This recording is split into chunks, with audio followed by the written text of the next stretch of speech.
মনোনয়নপত্র জমা দিচ্ছেন দ্রৌপদী মুর্মু, সেই ছবি তুলে ধরবো আপনাদের সামনে এবং সেখানে উপস্থিত আছেন নরেন্দ্র মোদী, অমিত শাহ। রাষ্ট্রপতি পদপ্রার্থী এনডিএ তরফে রাষ্ট্রপতি পদপ্রার্থী দ্রৌপদী মুর্মু জমা দিচ্ছেন তার মনোনয়নপত্র। उड़ीसा से आती हैं तो ऐसे में उड़ीसा का समर्थन अगर द्रौपदी मुर्मू को प्राप्त होता है तो यह एक हम कह सकते हैं कि बहुत ही अपने राज्य के प्रति जो उनका समर्पण का भाव है उसमें सत्ता और विपक्ष दोनों साथ नजर आएंगे।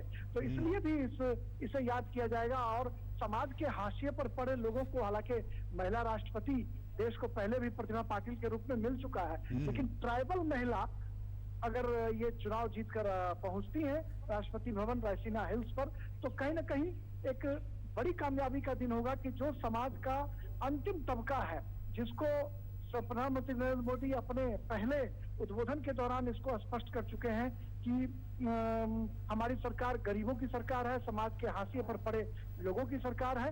तो हम ऐसे में कह सकते हैं कि कहीं ना कहीं प्रधानमंत्री का जो उनका सपना है उस सपने को आगे बढ़ाता हुआ यह मामला आगे दिख सकता है कि समाज का जो आदिवासी तबका है, जो बिल्कुल हाशिए पर पड़ा तबका है, जिसे अब तक सत्ता में भागीदारी नहीं मिल पाई थी, उनको प्रधानमंत्री नरेंद्र मोदी ने सत्ता में भागीदार बनाया है। और इससे पहले भी दलित राष्ट्रपति का तोहफा देश को मिल चुका है। राष्ट्रपति जो वर्तमान में रामनाथ कोविंद हैं, वह भी इसी सरकार की उपज है। इस सरकार ने ही एक दलित को राष्ट्रपति बनाया, फिर आदिवासी की बारी आई है। तो हम कह सकते हैं कि सत्ता से दूर रहे लोगों को सत्ता में रिप्रेजेंटेशन मिलना एक बड़ी बात हम कह सकते हैं कि মনোনয়ন জমা দিচ্ছেন দ্রৌপদী মুর্মু এবং সেখানে উপস্থিত আছেন নরেন্দ্র মোদী, অমিত শাহ, রাজনাথ সিং। এনডিএর রাষ্ট্রপতি পদপ্রার্থী দ্রৌপদী মুর্মু জমা দিচ্ছেন তার মনোনয়নপত্র, সেই ছবি তুলে ধরেছি আপনাদের সামনে।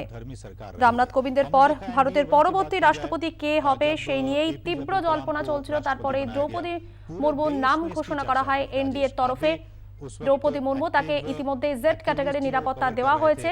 অন্যদিকে বিরোধী জোটের রাষ্ট্রপতি পদপ্রার্থী যশবন্ত সিনহা, তাকেও আজ থেকেই জেড ক্যাটাগরি নিরাপত্তা দেওয়া হয়েছে এবং দ্রৌপদী মুর্মু তিনি কিন্তু ইতিমধ্যেই মনোনয়নপত্র জমা দিচ্ছেন, সেই ছবি তুলে ধরেছি আপনাদের সামনে।